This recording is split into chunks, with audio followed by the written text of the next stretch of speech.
Bilangan pasal 4 ayat 1-49. Tuhan berfirman kepada Musa dan Harun, "Hitunglah jumlah Bani Kehat sebagai suatu golongan tersendiri di antara Bani Lewi, menurut kaum-kaum yang ada dalam puak mereka. Hitunglah yang berumur 30 tahun ke atas sampai yang berumur 50 tahun. Semua orang yang kena wajib tugas, supaya mereka melakukan pekerjaan di kemah pertemuan." Pekerjaan jabatan orang Kehat di kemah pertemuan ialah mengurus barang-barang yang maha kudus. Kalau perkemahan akan berangkat, haruslah Harun dan anak-anaknya masuk ke dalam untuk menurunkan tabir penudung dan menudungkannya kepada tabut hukum.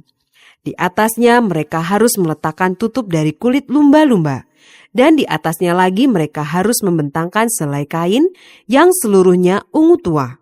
Kemudian mereka harus memasang kayu-kayu pengusung tabut itu. Lagi pula di atas meja roti sajian, mereka harus membentangkan selai kain ungu tua, dan di atasnya mereka harus meletakkan pinggan, cawan, piala, dan kendi korban curahan. Juga roti sajian harus tetap ada di atasnya. Di atas semuanya itu mereka harus membentangkan selai kain kirmizi, lalu menudungnya dengan tudung dari kulit lumba-lumba. Kemudian mereka harus memasang kayu-kayu pengusung meja itu. Lalu mereka harus mengambil sehelai kain ungu tua dan menudungkannya kepada kandil untuk penerangan dengan lampu-lampunya, sepit-sepit dan penadah-penadahnya, dan segala perkakas minyaknya yang dipakai untuk mengurus kandil itu. Dan mereka harus meletakkannya dengan segala perkakasnya ke atas tudung dari kulit lumba-lumba dan meletakkannya di atas usungan. Di atas mezbah dari emas itu mereka harus membentangkan selai kain ungu tua dan menudunginya dengan tudung dari kulit lumba-lumba. Kemudian mereka harus memasang kayu-kayu pengusung mezbah itu. Lalu mereka harus mengambil segala perkakas yang dipakai untuk menyelenggarakan kebaktian di tempat kudus, meletakkannya di atas sehelai kain ungu tua dan menudunginya dengan tudung dari kulit lumba-lumba. Kemudian meletakkannya di atas usungan. Dan mereka harus membersihkan mezbah itu dari abu, lalu membentangkan sehelai kain ungu muda di atasnya. Sesudah itu meletakkan di atasnya segala perkakasnya yang dipakai untuk mengurusnya, yakni perbaraan, garpu, penyodok, bokor penyiraman, segala perkakas mezbah itu. Dan di atasnya mereka harus membentangkan tutup dari kulit lumba-lumba. Kemudian mereka harus memasang kayu-kayu pengusung mezbah itu. Setelah Harun dan anak-anaknya selesai menudungi barang-barang kudus dan segala perkakas tempat kudus, pada waktu perkemahan akan berangkat, barulah orang Kehat boleh masuk ke dalam untuk mengangkat barang-barang itu. Tetapi janganlah mereka kena kepada barang-barang kudus itu, nanti mereka mati. Jadi itulah barang-barang di kemah pertemuan yang harus diangkat Bani Kehat. Tetapi Eleazar, anak Imam Harun, bertanggung jawab atas minyak untuk penerangan, ukupan dari wangi-wangian, korban sajian yang tetap, dan minyak urapan. Ia bertanggung jawab atas segenap kemah suci dan segala isinya, yakni barang-barang kudus dan perabotannya. Tuhan berfirman kepada Musa dan Harun, "Perhatikanlah, supaya puak Kehat dan kaum-kaumnya jangan musnah binasa dari tengah-tengah orang Lewi. Inilah yang harus kamu lakukan bagi mereka, supaya mereka tinggal hidup dan jangan mati apabila mereka mendekat ke barang-barang maha kudus. Harun dan anak-anaknya haruslah masuk ke dalam dan menempatkan mereka masing-masing di tempat tugasnya dekat barang yang harus diangkat. Tetapi janganlah orang Kehat masuk ke dalam untuk melihat barang-barang kudus itu, walau sesaat pun, nanti mereka mati."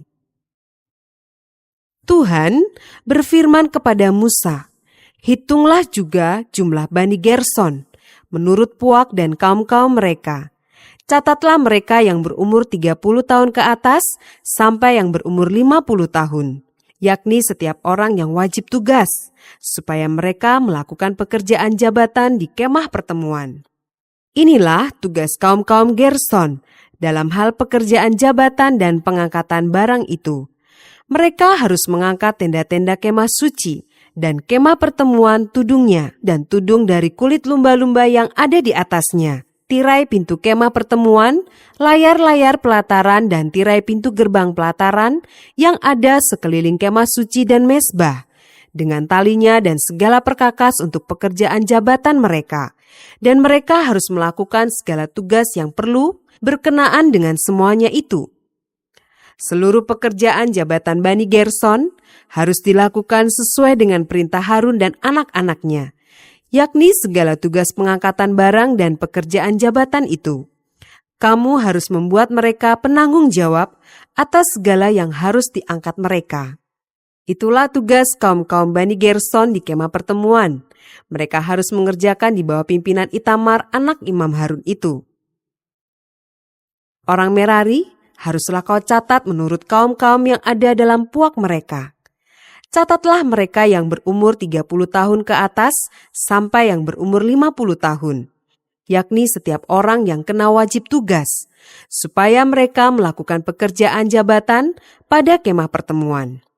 Inilah yang wajib diangkat mereka berhubung dengan seluruh pekerjaan jabatan mereka di kemah pertemuan, papan-papan kemah suci, kayu-kayu lintangnya, tiang-tiangnya, alas-alasnya, tiang-tiang pelataran sekelilingnya, alas-alasnya, patok-patok dan tali-talinya, serta segala perkakasnya. Semuanya termasuk tugas mereka.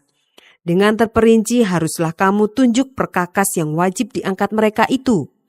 Itulah tugas kaum-kaum Bani Merari, yakni seluruh pekerjaan jabatan mereka di kemah pertemuan, yang harus dilakukan di bawah pimpinan Itamar, anak Imam Harun. Demikianlah Musa dan Harun dengan para pemimpin umat Israel mencatat Bani Kehat menurut kaum-kaum yang ada dalam puak mereka, yakni orang-orang yang berumur 30 tahun ke atas sampai yang berumur 50 tahun. Setiap orang yang kena wajib tugas berhubung dengan pekerjaan jabatan di kemah pertemuan. Maka jumlah pencatatan mereka menurut kaum-kaum mereka ada 2.750 orang. Itulah orang-orang yang dicatat dari kaum-kaum Kehat, semua orang yang melakukan pekerjaan jabatan di kemah pertemuan, yakni mereka yang dicatat oleh Musa dan Harun, sesuai dengan titah Tuhan dengan perantaraan Musa. Bani Gerson yang dicatat menurut kaum-kaum yang ada dalam puak mereka, yaitu orang-orang yang berumur 30 tahun ke atas sampai yang berumur 50 tahun, setiap orang yang kena wajib tugas berhubung dengan pekerjaan jabatan di kemah pertemuan. Jadi mereka yang dicatat menurut kaum-kaum yang ada dalam puak mereka berjumlah 2.630 orang. Itulah jumlah pencatatan kaum-kaum Bani Gerson, semua orang yang melakukan pekerjaan jabatan di kemah pertemuan, yakni mereka yang dicatat oleh Musa dan Harun sesuai dengan titah Tuhan. Bani Merari yang dicatat menurut kaum-kaum yang ada dalam puak mereka, yaitu orang-orang yang berumur 30 tahun ke atas sampai yang berumur 50 tahun, setiap orang yang kena wajib tugas berhubung dengan pekerjaan jabatan di kemah pertemuan. Jadi mereka yang dicatat menurut kaum-kaum mereka berjumlah 3.200 orang. Itulah jumlah pencatatan kaum-kaum Bani Merari, yakni mereka yang dicatat oleh Musa dan Harun, sesuai dengan titah Tuhan dengan perantaraan Musa. Semua orang Lewi yang dicatat oleh Musa dan Harun dengan para pemimpin Israel menurut kaum-kaum yang ada dalam puak-puak mereka, yakni orang-orang yang berumur 30 tahun ke atas sampai yang berumur 50 tahun. Setiap orang yang wajib melakukan pekerjaan jabatan di kemah pertemuan dan pekerjaan pengangkatan barang. Jadi mereka yang dicatat berjumlah 8.580 orang. Sesuai dengan titah Tuhan dengan perantaraan Musa, maka mereka masing-masing dibuat penanggung jawab atas apa yang harus dikerjakan dan diangkatnya. Demikianlah mereka dicatat, seperti yang diperintahkan Tuhan kepada Musa. Bilangan, pasal 5, ayat 1-4. Peraturan mengenai orang-orang yang najis. Tuhan berfirman kepada Musa, "Perintahkanlah kepada orang Israel, supaya semua orang yang sakit kusta, Semua orang yang mengeluarkan lelehan dan semua orang yang najis oleh mayat disuruh meninggalkan tempat perkemahan. Baik laki-laki maupun perempuan haruslah kau suruh pergi. Keluar tempat perkemahan haruslah mereka kau suruh pergi, supaya mereka jangan menajiskan tempat perkemahan di mana aku diam di tengah-tengah mereka. Maka orang Israel berbuat demikian. Mereka menyuruh orang-orang itu meninggalkan tempat perkemahan. Seperti yang difirmankan Tuhan kepada Musa, demikianlah diperbuat orang Israel.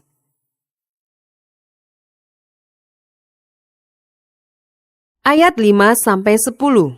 Peraturan mengenai penebusan salah.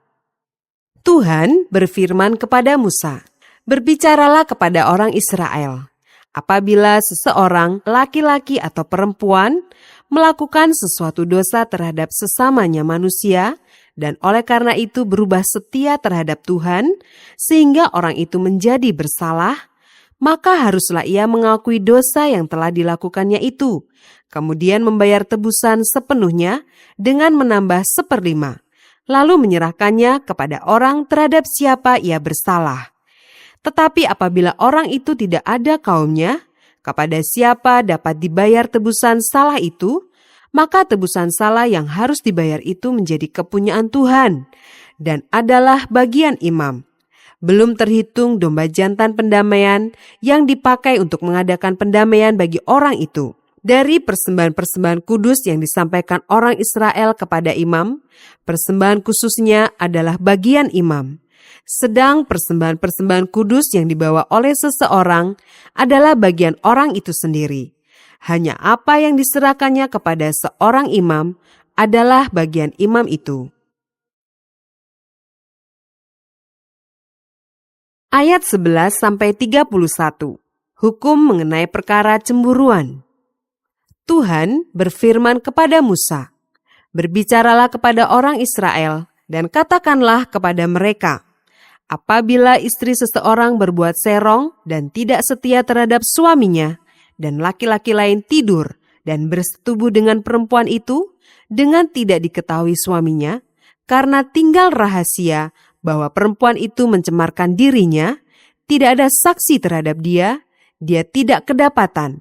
Dan apabila kemudian roh cemburu menguasai suami itu, sehingga ia menjadi cemburu terhadap istrinya, dan perempuan itu memang telah mencemarkan dirinya, atau apabila roh cemburu menguasai suami itu, sehingga ia menjadi cemburu terhadap istrinya, walaupun perempuan itu tidak mencemarkan dirinya, maka haruslah orang itu membawa istrinya kepada imam, dan orang itu harus membawa persembahan karena perempuan itu sebanyak 1/10 eva tepung jelai, yang ke atasnya tidak dituangkannya minyak dan yang tidak dibubuhinya kemenyan, karena korban itu ialah korban sajian cemburuan, suatu korban peringatan yang mengingatkan kepada kedurjanaan. Maka haruslah imam menyuruh perempuan itu mendekat dan menghadapkannya kepada Tuhan. Lalu imam harus membawa air kudus dalam suatu tempayan tanah. Kemudian harus memungut debu yang ada di lantai kemah suci dan membubuhnya ke dalam air itu. Apabila imam sudah menghadapkan perempuan itu kepada Tuhan, haruslah ia menguraikan rambut perempuan itu, lalu meletakkan korban peringatan, yakni korban sajian cemburuan, ke atas telapak tangan perempuan itu. Sedang di tangan imam haruslah ada air pahit yang mendatangkan kutuk. Maka haruslah imam menyumpah perempuan itu dengan berkata kepadanya, "Jika tidak benar ada laki-laki yang tidur dengan engkau, dan jika tidak engkau berbuat serong kepada kecemaran, padahal engkau di bawah kuasa suamimu, maka luputlah engkau dari air pahit yang mendatangkan kutuk ini. Tetapi jika engkau, padahal engkau di bawah kuasa suamimu, berbuat serong dan mencemarkan dirimu, oleh karena orang lain dari suamimu sendiri bersetubuh dengan engkau. Dalam hal ini haruslah imam menyumpah perempuan itu dengan sumpah kutuk, dan haruslah imam berkata kepada perempuan itu, maka Tuhan kiranya membuat engkau menjadi sumpah kutuk di tengah-tengah bangsamu dengan mengempiskan pahamu dan mengembungkan perutmu, sebab air yang mendatangkan kutuk ini akan masuk ke dalam tubuhmu untuk mengembungkan perutmu dan mengempiskan pahamu. Dan haruslah perempuan itu berkata, Amin, amin. Lalu imam harus menulis kutuk itu pada sehelai kertas dan menghapusnya dengan air pahit itu. Dan ia harus memberi perempuan itu minum air pahit yang mendatangkan kutuk itu. Dan air itu akan masuk ke dalam badannya dan menyebabkan sakit yang pedih. Maka haruslah imam mengambil korban sajian cemburuan dari tangan perempuan itu, lalu mengunjukkannya ke hadapan Tuhan dan membawanya ke mezbah. Sesudah itu haruslah imam mengambil segenggam dari korban sajian itu sebagai bagian ingat-ingatannya dan membakarnya di atas mezbah. Kemudian memberi perempuan itu minum air itu.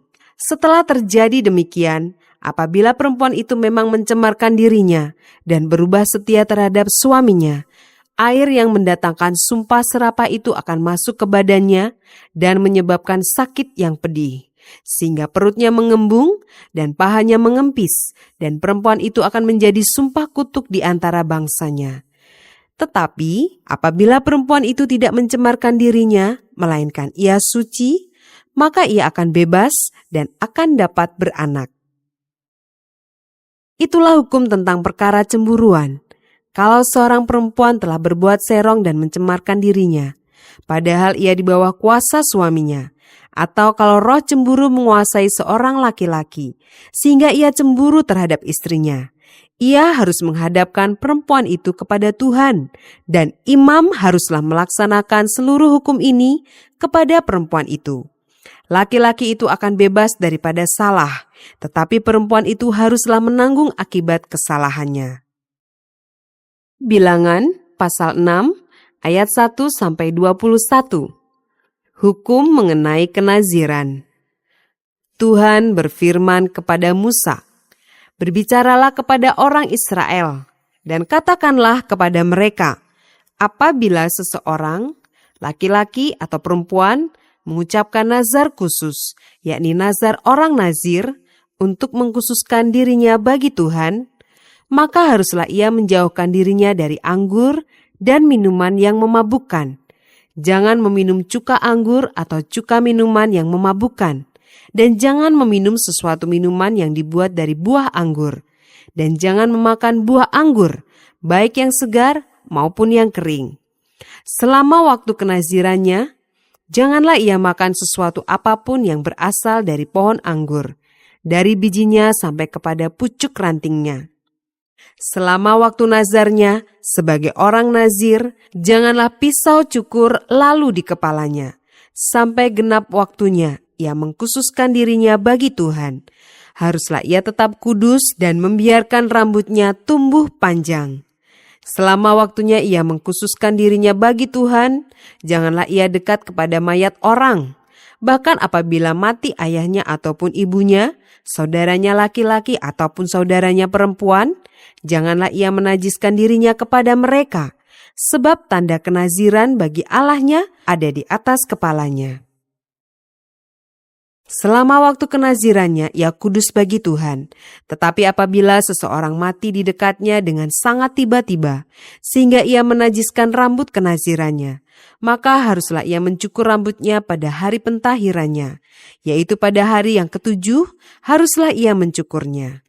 Pada hari yang ke-8, haruslah ia membawa 2 ekor burung tekukur atau 2 ekor anak burung merpati kepada imam, ke pintu kemah pertemuan. Maka haruslah imam mengolah yang seekor menjadi korban penghapus dosa dan yang lain menjadi korban bakaran, dan mengadakan pendamaian bagi dia, oleh karena dia telah berdosa dengan berada dekat mayat. Pada hari itu juga ia harus menguduskan kepalanya dan mengkhususkan waktu kenazirannya bagi Tuhan. Ia harus membawa seekor domba jantan berumur 1 tahun menjadi korban penebus salah. Hari-hari yang sudah lewat dianggap batal, karena rambut kenazirannya telah menjadi najis.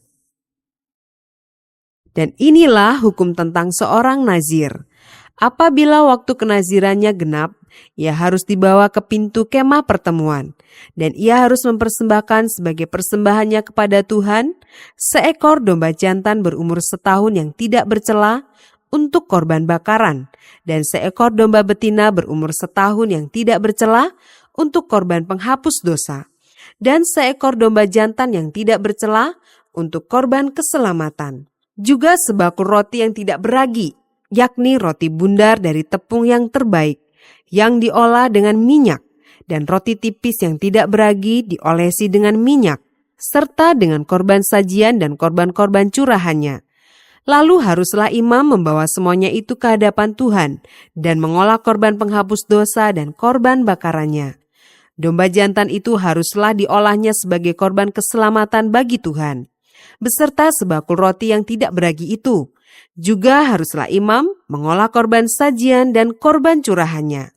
Maka haruslah orang nazir itu mencukur rambut kenazirannya di depan pintu kemah pertemuan, lalu mengambil rambut kenazirannya itu dan melemparkannya ke dalam api yang di bawah korban keselamatan. Imam haruslah mengambil paha depan domba jantan itu sesudah dimasak, dan satu roti bundar yang tidak beragi dari dalam bakul, dengan satu roti tipis yang tidak beragi, lalu meletakkannya ke atas telapak tangan orang nazir itu, setelah orang ini mencukur rambut kenazirannya. Kemudian haruslah imam mengunjukkan semuanya itu ke hadapan Tuhan sebagai persembahan unjukan. Semuanya itu menjadi bagian kudus bagi imam, beserta dada persembahan unjukan dan beserta paha persembahan khusus. Sesudah itu, barulah boleh orang nazir itu minum anggur. Itulah hukum tentang orang nazir yang menazarkan persembahannya kepada Tuhan berdasarkan kenazirannya.